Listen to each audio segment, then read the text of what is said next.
Sa ngala ng Ama, at Anak, at Espiritu Santo, Amen. ang pagpapala ng ating Panginoon ang pag-ibig ng Diyos Ama, at ang pag-iisa ng Espiritu Santo, naway sumayong lahat. At sumayo rin. Nawa din sa araw ding ito, sa ating mabuting balita, marinig natin kung paano lumapit ang isang babaeng makasalanan kay Jesus. Pinatawad ni Jesus ang babaeng ito sa kanyang pananalig sa kanya. Nawa tayo ring makasalanan ay patuloy lawang lumapit sa Panginoon upang ating tanggapin ang kanyang awa at habag. Kaya na po maging marapat tayo sa ating walang pagdiriwang, amin natin pag-isihan ang ating nagawang mapagkakasala.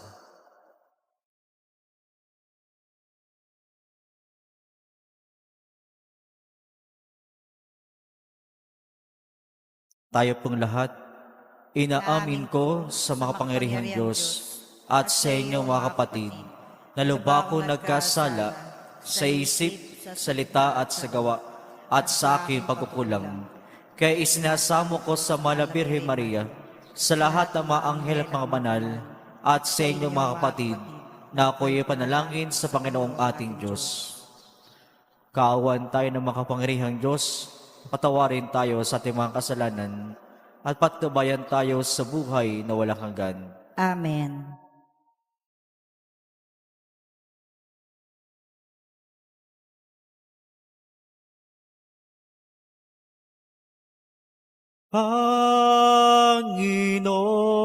Panginoon, kaawaan mo kami.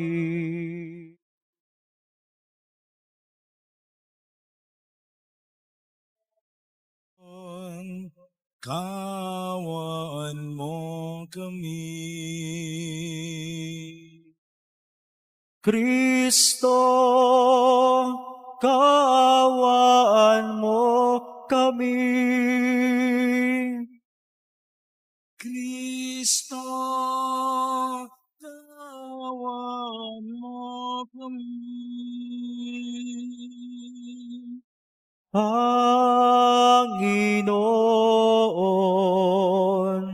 kaawaan mo kami. Panginoon, kaawaan mo kami. Manalangin tayo. Iyuko natin ating ulo at pagsamasamahin natin ang ating mga panalangin. Ama naming makapangyarihan, binigyan mo ng iyong sambayanan bilang mahusay na tagapangasiwa. Bilang katugunan sa kanilang pagdalangin, kami ay gawin mong matibay sa panampalataya at katatagan at masigasig ng gumawa para sa pagkakaisa ng sambayanan. Sa pamamagitan ng Jesucristo kasama ng Espiritu Santo, magpasulang hanggan. Amen. Tayo po ngayon ay nasa bahagi ng liturhiya ng salita ng Diyos.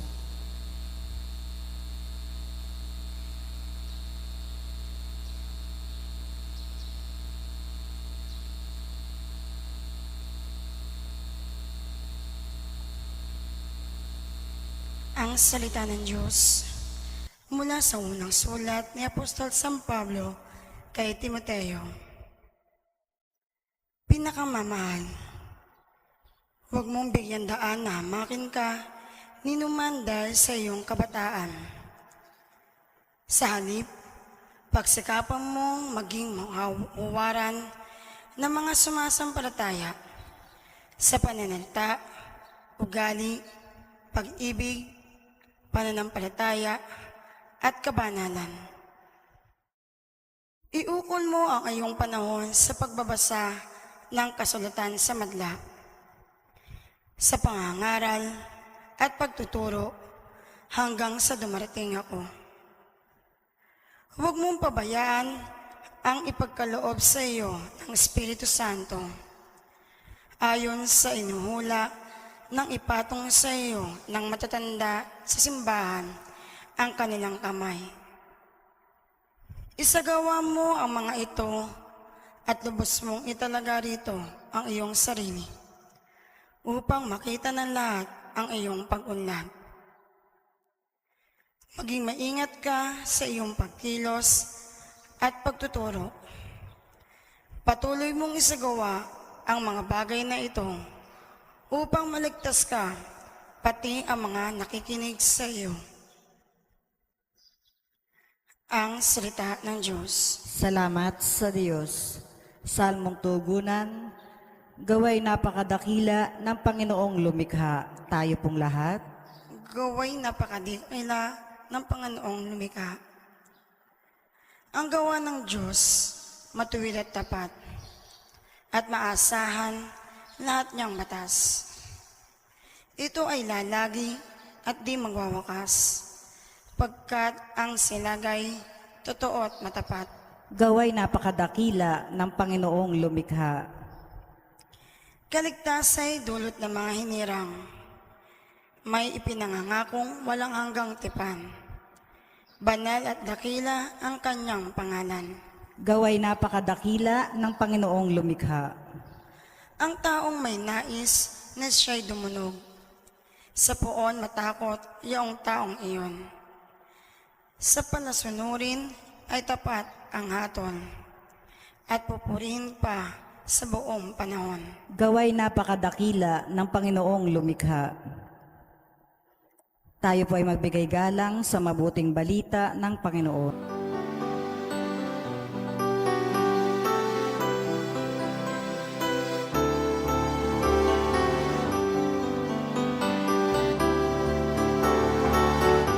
Hallelujah, hallelujah, hallelujah, hallelujah, hallelujah, hallelujah, hallelujah.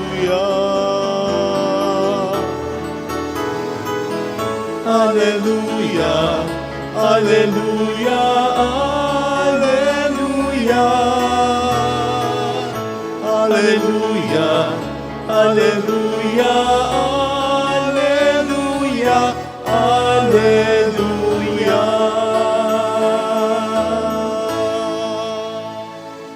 Sumainyo ang Panginoon. At sumayo rin.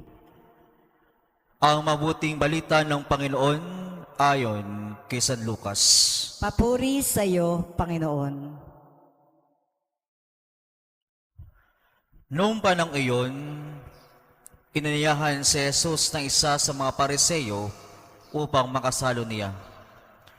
Pumarahon siya sa bahay nito at dumulog sa hapag. Sa bahay namang yaon, may isang babae na kinikilalang makasalanan. Nabalitaan niyang kumakain si Jesus sa bahay ng Pariseo, kaya't nagdala siya ng pabango nasa sidlang alabastro at lumapit siya sa likuran ni Jesus sa gawing paanan. Siya'y nanangis at nabasa ng kanyang luha ang paa ni Jesus. Pinunasan niya ang mga ito ng kanyang buhok, hinagkan at pinahiran ng pabango. Na makita ito ng Pariseo na nag-anyaya kay Jesus, sinabi nito sa sarili, kung talagang propeta ang taong ito, alam niya kung sino at kung anong uri ng babae ang humihipo sa kanya, isang makasalanan. Bilang tugon sa iniisip ni Simon, sinabi ni Jesus, Simon, may sabihin ako sa iyo. Sumagot siya, ano po yon, guro? Sinabi ni Jesus, may dalawang taong naghiram ng nagpapautang. Ang isa'y 500 denaryo at ang isa'y 50. Nang hindi makabayad, pareho silang pinatawad. Ngayon, sino sa kanila ang lalong nagmamahal sa nagpautang? Sumagot si Simon, sa palagay ko po'y ang pinatawad ng malaking halaga. Tama ang sagot mo, ang tugon ni Jesus. Nilingon niya ang babae at sinabi kay Simon, nakikita mo ba ang babae ito? Pumasok ako sa iyong bahay at hindi mo man lang ako binigyan ng tubig para sa aking mga paa. Ngunit binasa niya ng luha ang aking mga paa at pinunasan ng kanyang buhok. Hindi mo ako hinagkan, ngunit siya mula sa pumasok ay hindi na tumigil sa paghalik sa aking mga paa. Hindi mo pinahiran ng langis ang aking ulo, subalit pinahiran niya ng pabango ang aking mga paa. Kaya't sinasabi ko sa iyo, ang malaking pagmamahal na pinamalas niya ay nagpapatunay na pinatawad na ang marami niyang kasalanan. Ngunit ang pinatawad ng kaunti ay kaunti lang ang pagmamahal na pinapamalas. Saka sinabi sa babae, pinatawad na ang iyong mga kasalanan. At ang kanyang mga kasalo sa pagkain ay nagsimulang magtanong sarili, sino ba ito? Pati pagkapatawad ng kasalanan ay pinangangasahan. Ngunit sinabi ni Jesus sa babae, iligtas ka ng iyong panalig, yumao ka na't ipanatag mo ang iyong kalooban. Ang mabuting balita ng Panginoon. Pinupuri ka namin, Panginoong Jesucristo. Magandang umaga po sa inyong lahat. God is good all the time. Palapatan ng Panginoon. Mga kapatid, magandang tingnan natin, pag-ilayan natin ang ating mabuting balita sa nito. Narinig natin kung paano may isang babae na lumapit kay Jesus upang pahiran ng langis ang kanyang paa. At alam niya na babaeng ito ay isang taong makasalanan.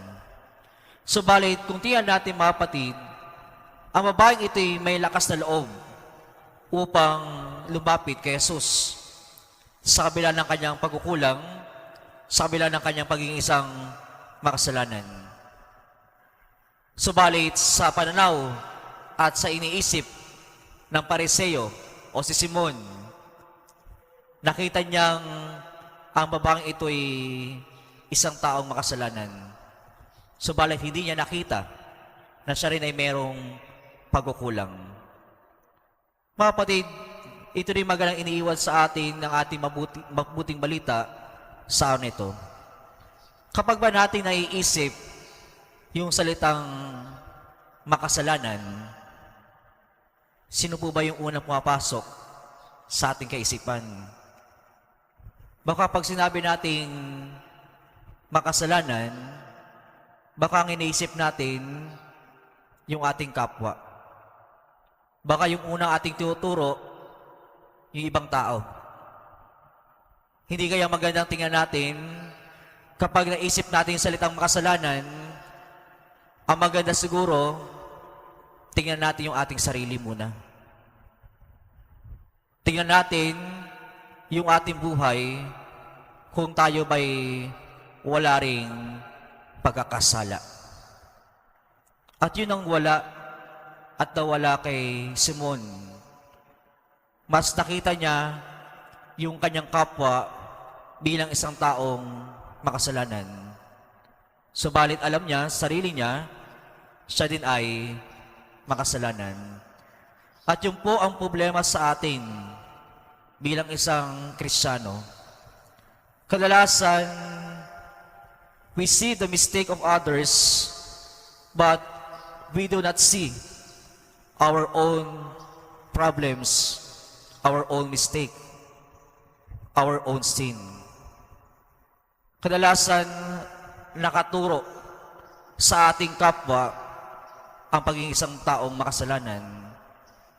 Na alam naman natin, simula pa lang, tayo dapat yung makitang makasalanan. Mga kapatid, tandaan natin, bago tayo magturo ng ibang tao sa pagkakasala, bago tayo tumuro sa ibang tao bilang sa taong makasalanan, tingnan muna natin ang ating sarili. bago tayo magturo ng isang taong makasalanan.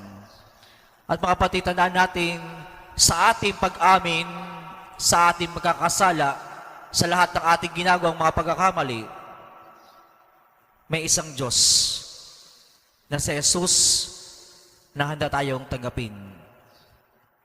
May isang Diyos para sa atin upang tayo ay patawarin. Ang mahalaga, tinanggap natin at handa tayong humarap bilang isang taong makasalanan sa harap ng Diyos. Kaya mga kapatid, tiyan natin muli ang ating buhay bilang isang Kristiyano. Hanawa sa araw na ito, huwag tayong matakot, huwag tayong mangamba sa ating mga ginawang pagkakasala. Dahil sa paglapit sa sakramento ng kumpisal at sa paghingi ng pagkatawad sa Diyos, alam nating papatawarin tayo ng Panginoon.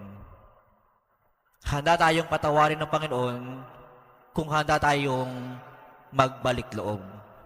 Subalit, kapag ang isang tao hindi marunong makita ang kanyang pagkakamali, kapag ang isang tao hindi marunong magpatawad sa mga tao nagkasala sa kanya, kapag ang isang tao ang tingin sarili matuwid, katulad ng Pariseo, hindi rin natin kayang tanggapin ang pagpapatawad ng Diyos. Hindi rin natin kayang ipakita ang ating pagmamahal sa kapwa at sa Panginoon.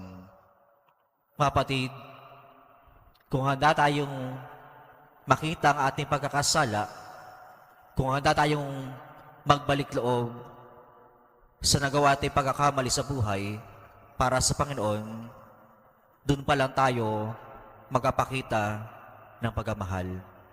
Doon pa lang masabi na totoo ang iyong pag-ibig sa Panginoon. Kung handa kang talikuran ang nagawa mong pagkakasala, na handa mong yakapin ang iyong pagkakamali sa buhay.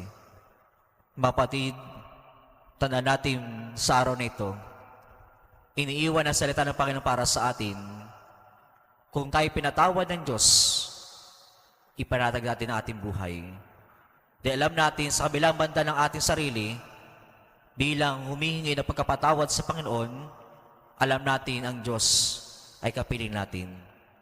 Ang Diyos ay kasama natin upang tayo mamuhay na nakaayon sa kalooban ng Diyos. Huwag ituro ang kapwa sa pagkakasala.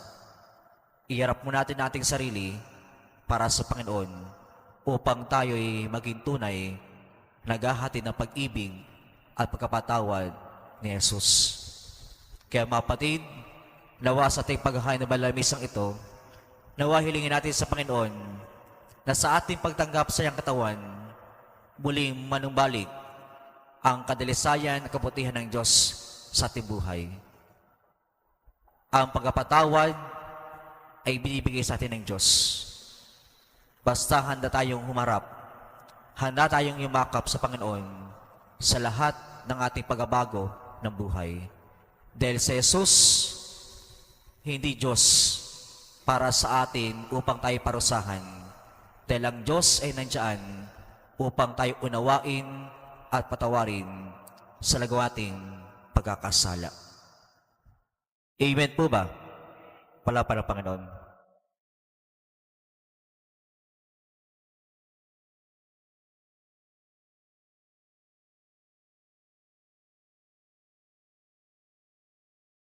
Magsitayo po tayo.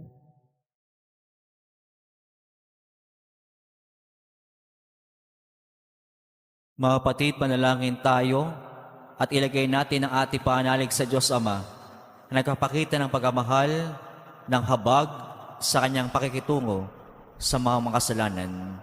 Ang ating tutugon, kaibigan ng mga makasalanan, idulot po sa amin ang iyong kapayapaan. Kaibigan ng mga makasalanan, itulot mo sa amin ang iyong kapayapaan. Ang simbahan, naway may pagpatuloy ang gawain ni Jesus sa pagpapatawad ng mga kasalanan at pagbubuo ng mga pusong wasak. Manalangin tayo sa Panginoon. Kaibigan ng mga makasalanan, itulot mo sa amin ang iyong kapayapaan. Sa pamamagitan ng diwang magpatawad, ang mga taong magkakatunggali, naway humantong sa mapayapang pag-uusap, manalangin tayo sa Panginoon. Kaibigan ng mga makasalanan, itulot mo sa amin ang iyong kapayapaan. Tayo naway maging mahinahon at mahabagin sa ating kaisipan ukol sa kapwa at huwag nating silang iwaksi o tanggihan dahil sa kanilang kahinaan at kalungan. Manalangin tayo sa Panginoon. Kaibigan ng mga makasalanan, itulot mo sa amin ang iyong kapayapaan. Ang mga may sakit at yaong mga nag-aaruga sa kanila, naway makadama ng mapagpagaling na presensya ng Panginoon sa pamagitan ng magmamalasakit na Kristiyanong komunidad. Manalangin tayo sa Panginoon. Kaibigan ng mga makasalanan, itulot mo sa amin ang iyong kapayapaan. Yaong mga pumanaw sa buhay na ito, naway patawarin ni Jesus na ating tagapagligtas.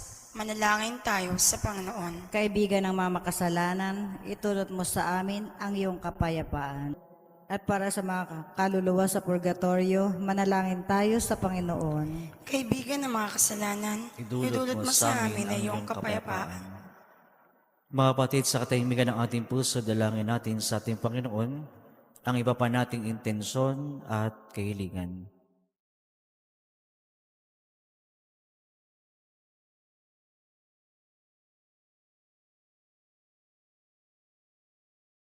Lubhang mabaging Ama, tinataas namin sa iyo ang aming mga panalangin sa ngalan ng iyong anak na nagmamahal sa amin at inaalay ang kanyang sarili para sa amin. Siya nagkapatawad na tagapagligtas sa nabubuhay tagahari magpasawalang hanggan. Amen. Nasa bahagi na po tayo ng pagdiriwang ng liturhiya ng Eucharistia.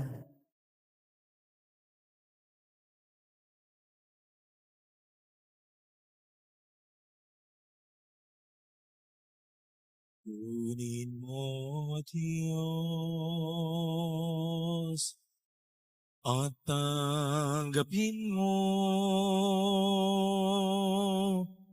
ang aking kalayaan, ang aking kalooban, isip at gunit akalat ng hawak ko ng loob ko ay aking alay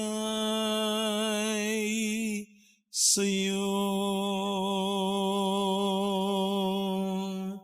Nagmula sa'yo ang lahat ng ito. Muli kong andog sa'yo, patnubayan mo't pag-ari ang lahat. Ayon sa kalooban mo, mag-utos ka, Panginoon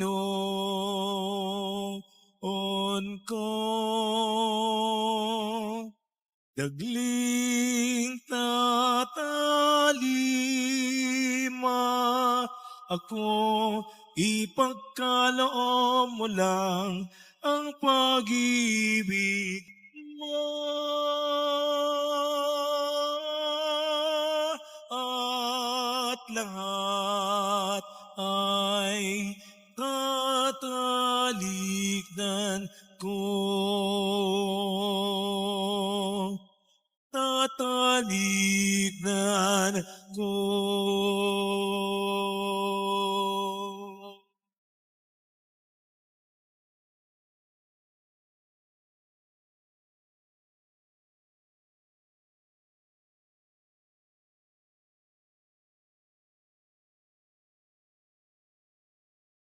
Manalangin kayo mga kapatid, ang pagkakain natin ng kalugdan ng Diyos sa mga makapangyarihan.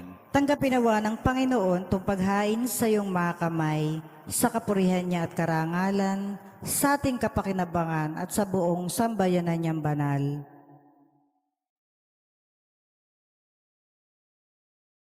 Ama naming lumikha, tanggapin mo ang mga alay ng iyong sambayanan ngayong ginugunita ang tiniis ng iyong mga martir, ang banal na paghahaing nagdudulot ng kagitingan upang matiis na San Cornelio at San Cipriano ang mga paghihirap ng kalaban, ay magbigay din nawa sa amin ng katatagan sa mga kahirapan sa pamamagitan ng Jesucristo kasama ng Espiritu Santo magpasawalang hanggan. Amen. Sumainyo ang Panginoon. At sumayo rin, Itaas sa Diyos ang iyong puso at diwa. tinaas na namin sa Panginoon. Pasalamatan natin ang Panginoong ating Diyos. Marapat na siya ay pasalamatan. Ama naming mga pangarihan, ito'y parapat kay aming pasalamatan. Ngayong aming kagalakan na sina San Cornelio at San Cipriano ay parangalan.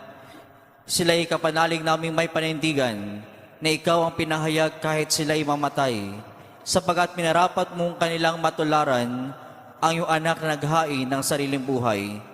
Tulad na naganap sa iyong anak, ang dugo ng mga martir ay dumanak, hindi dahil sa tagang likas, kundi dahil sa iyong bigay na lakas. Kaya kaisa ng mga anghel, nagkisiawit ng papuri sa iyo na walang humpay sa kalangitan, kami nagbubunyi sa iyong kadakilaan.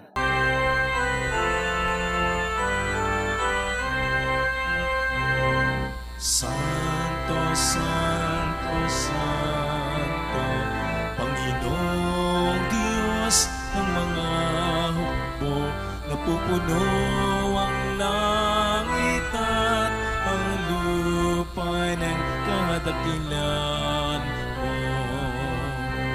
Hosana, Hosana, Hosana, sa kaitaasan. Pinagpala ang naparirito sa ngalan ng Panginoon. Hosana, Hosana, Hosana, sa kaitaasan. Hosana, Hosana, Hosana, sa kaitaasan.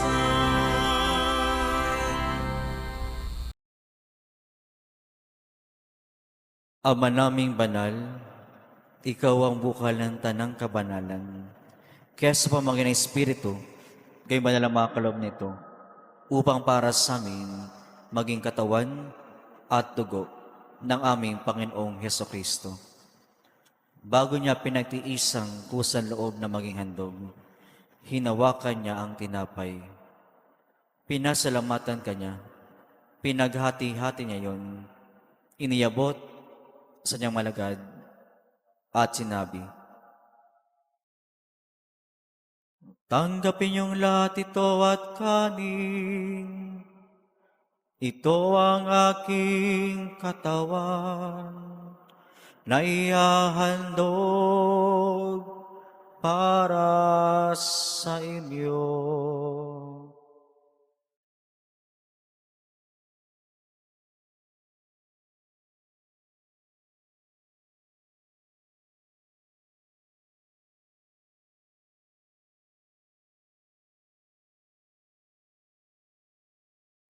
Gayun naman nang matapos ang hapunan, hinawakan niya ang kalis. Muli kanyang pinasalamatan. Iniyabot niya ang kalis sa kanyang malagad at sinabi,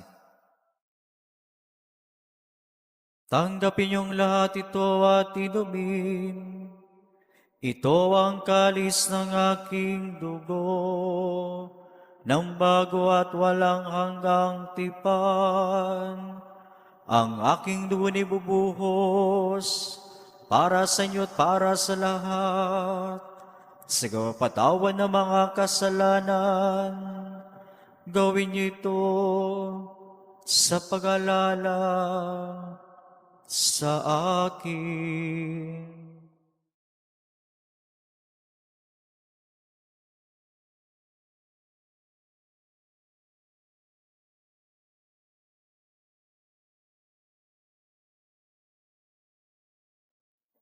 Ipagbunyi natin ang misteryo ng pananampalataya. Si Kristo'y namatay, si Kristo'y nabuhay, si Kristo'y babalik sa wakas ng panahon.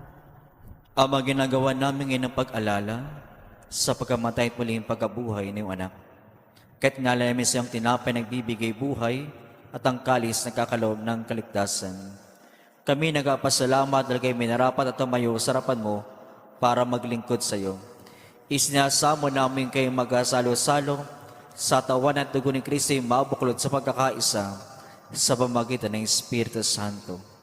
Alalahanin mo rin ang mga kapatid namin na himlay na ipag-asalin muli mabuhay gayon din ang lahat ng mga pumanaw.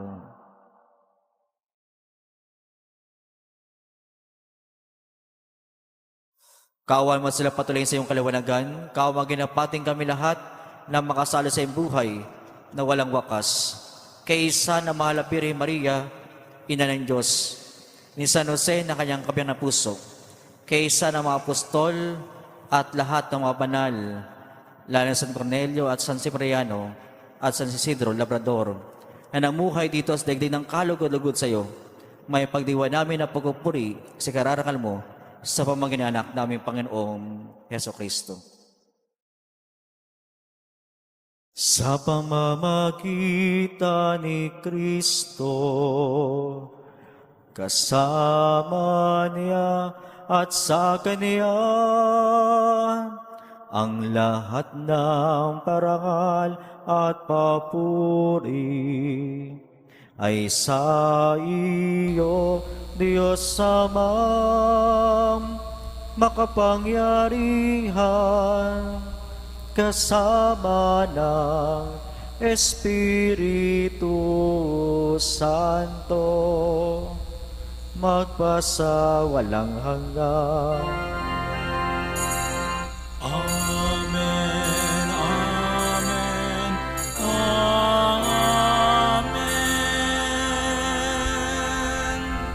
Sa tagubin ng utos sa turo ng ating Panginoon Kristo, ipahin natin ang lakas loob.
Inilamin kami adya sa lahat ng basama pagkalooban ng payapaan araw-araw.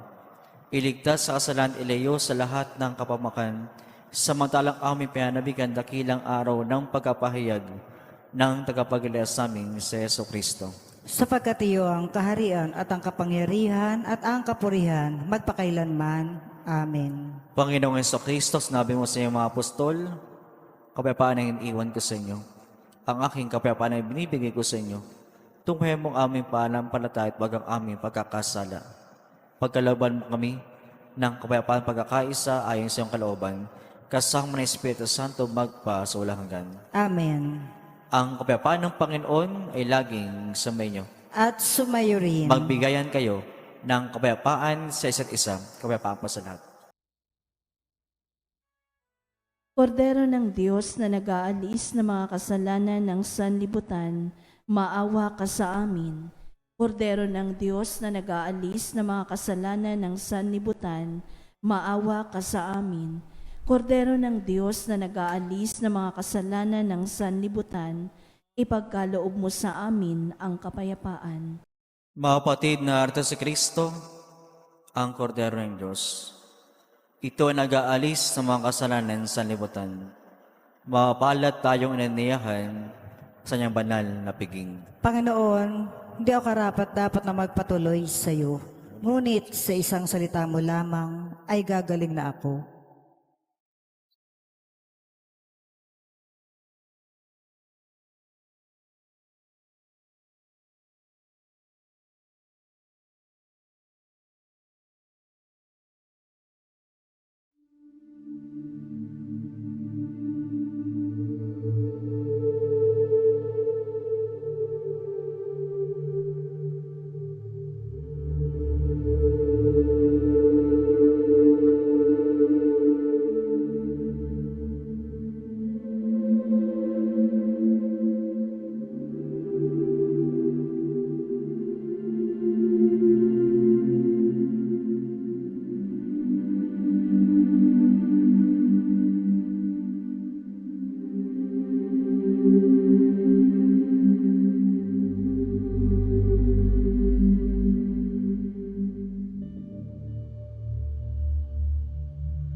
Manalangin tayo. Iyuko natin ating ulo. Ama na pagmahal, ngayong amin ng napagsaluhan, ang hain nagbibigay buhay. Nilay namin kami pinagharian ng iyong espiritu na kagitingan ay maging mga saksi sa katotohanan ng mabuting balita ayon sa limbawang pinakita ni San Cornelio at San Cipriano. Sa pamamagitan ng Kristo kasama ng Espiritu Santo, magpasawalang hanggan. Amen.